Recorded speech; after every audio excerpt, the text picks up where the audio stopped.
Stop scrolling. Stop checking your portfolio balance for the 15th time today. Stop refreshing the silver ticker like it's going to tell you the truth in the next 30 seconds. Because what just happened in silver is not a normal pullback. It's not healthy profit taking. It's not some tidy technical correction that gets explained away with a trendline and a shrug. This was mechanical, violent, and timed. And if you've been in markets long enough, you know exactly what that means.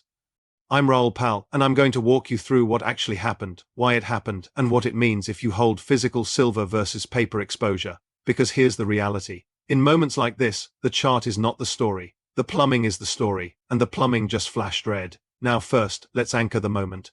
Today is Tuesday, January 27th, 2026. Earlier, silver hit a fresh all-time high around $117 per ounce. It broke through a level that psychologically matters. Momentum was building. Shorts were under pressure. The narrative was starting to run away from the people who usually control it. And then, in a handful of hours, it was smashed. Not drifted lower, not rolled. Over gradually, smashed. A drop that erased days of upside in one session. The kind of move that doesn't just hurt traders. It liquidates them. And that's the first clue. Because markets can fall fast on fear, but the specific pattern we just saw, sharp vertical dumping, cascading stops, forced selling, often isn't opinion, it's structure, it's leverage being unwound under stress, and the question becomes, what lit the fuse?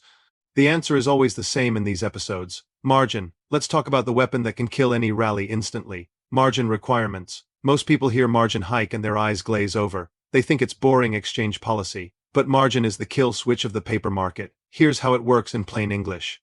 Silver futures are leveraged instruments. You control a large amount of silver exposure with a relatively small amount of capital. One COMEX silver contract represents 5,000 ounces. That's huge notional exposure. You're not putting up the full value. You're putting up a deposit, a margin, so the exchange knows you can handle the volatility. Now here's the key. The exchange can change that margin whenever it wants. They can raise it, and when they raise it, every trader holding a position has one of two choices. Option 1, wire more cash immediately. Option 2, close the position. And if you can't wire the cash quickly enough, you don't get a third option. You get liquidated. Not because you were wrong about the fundamentals, not because your thesis changed, because you ran out of collateral. That's what a margin hike does. It forces selling. It forces liquidation. It crushes price without needing natural sellers. Now add leverage to that, and you get a chain reaction. When the first group is forced out, price drops. That triggers stops. That triggers more margin calls. That triggers more forced selling. And suddenly what looks like a crash is really just a liquidation cascade.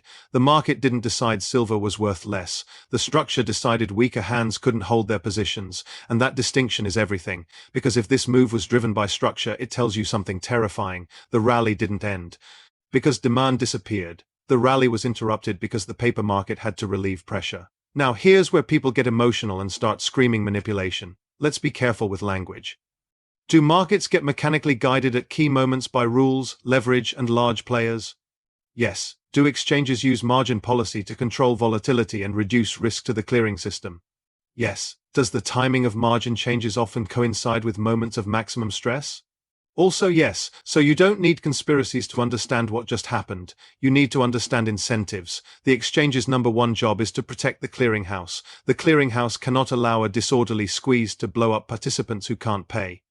Because if participants can't pay, the clearing system is at risk, and when the clearing system is at risk, margin goes up, always. So when silver is ripping higher and volatility is rising and shorts are under pressure, the exchange has a choice: let the market run and risk systemic failure, or tighten the system and force deleveraging. They will choose the system every time. Now add another layer. Who is most vulnerable in a fast upside move? People who are short. Who tends to be short in paper metals? Commercial entities, banks, market makers, hedgers, the big machinery. Not all evil, not all colluding, but structurally positioned. And if that side of the market begins to face accelerating losses, the pressure becomes existential. So the market seeks relief. How does relief arrive? A liquidation event. That's what you just saw. Now here's the important part. If you were holding leveraged paper exposure, this move could destroy you even if you were right about silver. That's the brutal lesson. You can be right on direction and wrong on instrument. Paper silver is not silver. It's a bet inside a rule-based leverage system. And when the rules tighten, the leverage system kills participants. The paper market is designed to survive. You are not. Now, while everyone is staring at the COMEX chart, the real story is happening elsewhere. The physical market, because paper can be liquidated with a keystroke, physical cannot, and this is where the two prices reality becomes unavoidable. When you see the futures price drop hard but physical premiums remain elevated or even rise, that's the tell. It means physical supply is tight regardless of the paper price. It means the paper market is setting a number, but the real world is charging something else for the metal. That's the divorce. And once the divorce begins, it tends to widen during stress events like this. Why? Because a smashdown in paper triggers two reactions at the same time. Paper longs get wiped out. Physical buyers step in aggressively. They see the dip as a gift. They buy metal. They drain inventory. And every time they do that, they make the next squeeze worse. This is how the system breaks, not in a straight line, but through repeated stress cycles. Now let's talk about inventory, because this is the foundation. Most people don't understand COMEX vault categories, and it matters. There's eligible metal stored in the vaults but not offered for delivery. And there's registered metal designated as deliverable against futures contracts. Registered is what actually matters in a delivery stress event. And when registered inventory declines over time, it tells you something simple. The deliverable pool is shrinking. And if the deliverable pool is shrinking while industrial demand is growing, while geopolitical hoarding increases, while monetary trust erodes, then paper price becomes increasingly fragile, because paper can only dominate as long as physical delivery remains a non-issue. When delivery becomes the issue, the rules change. Now layer in the macro backdrop. Silver isn't just a shiny thing. Silver is an industrial metal embedded in the modern economy. Solar, EVs, electronics, data centers, defense, medical, connectivity. It's consumed. It doesn't all come back like gold. And supply is constrained because much of silver is produced as a byproduct of other mining. You can't just flip a switch and mine more silver next month. So when demand rises, the system pulls from inventories, and when inventories drain, the physical market tightens, and when the physical market tightens, paper becomes increasingly exposed. So what did today's smash actually accomplish? It accomplished one thing. It gave breathing room to the paper system. It washed out leverage. It knocked out late longs. It relieved pressure on shorts, and it reset positioning. But it did not create new physical silver. It did not solve the underlying scarcity. It did not reduce industrial demand. It did not change the structural deficit. It was a tactical move inside the paper structure, which means it can happen again and again and again, until one day it doesn't work. Now we get to the part that matters most. What does this mean for you?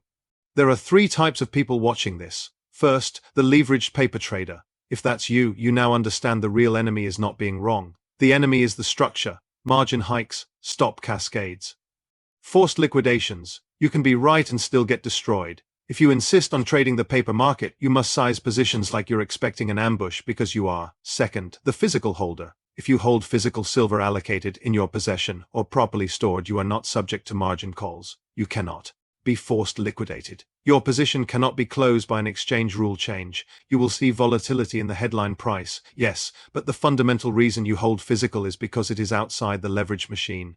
And that's why today, as brutal as it looks, is not the same event for you. It's noise. It's a paper fight. Third, the person thinking about buying. Here's what you must understand. The best physical buying opportunities often come from paper liquidation events, because paper selling creates dips that physical supply cannot actually support. So the screen price drops, but the physical market stays tight. That's when premiums widen. That's when inventory disappears. That's when the dip doesn't last. Now let me give you the real endgame, because this is where most people get lost.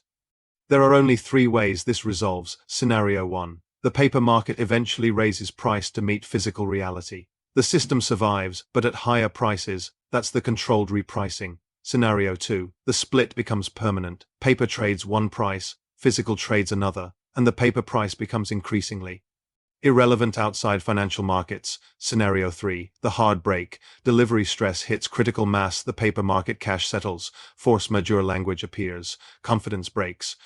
And then the price discovery mechanism relocates from paper exchanges to physical networks. That is the moment when paper silver stops being treated as silver. And we're not there yet. But days like today are not signs the system is healthy. They're signs the system is defending itself, because healthy markets don't need kill switches. Now here's what I want you to do practically. 1. Don't confuse volatility with fundamentals. Today did not erase industrial demand. Today did not refill inventories. 2. If you hold physical, don't let paper violence shake you out. That's exactly what these events are designed to do. Trigger fear, force capitulation, reset the market. 3. If you're trading paper, reduce leverage and expect rule changes. This is not a market you win by being smarter. You win by surviving the structure. 4. Watch the real indicators, not the headline chart. Watch physical premiums, watch delivery data, watch lease rates, watch backwardation, watch inventory categories. Those are the truth signals, because the chart is what they show you. The plumbing is what is real. And today the plumbing just told you something very simple. This market is under stress, the paper system is fighting, physical is still scarce, and the next phase will not be polite. So take a breath, stop staring at the ticker like it's going to save you, understand the mechanism, choose the instrument that matches your thesis, and if your thesis is real silver in a world drowning in paper claims, then don't let a paper ambush convince you you were wrong. It only convinced you the game is real, and the players are desperate. That's the point. That's what today proved, and now you know how to read it.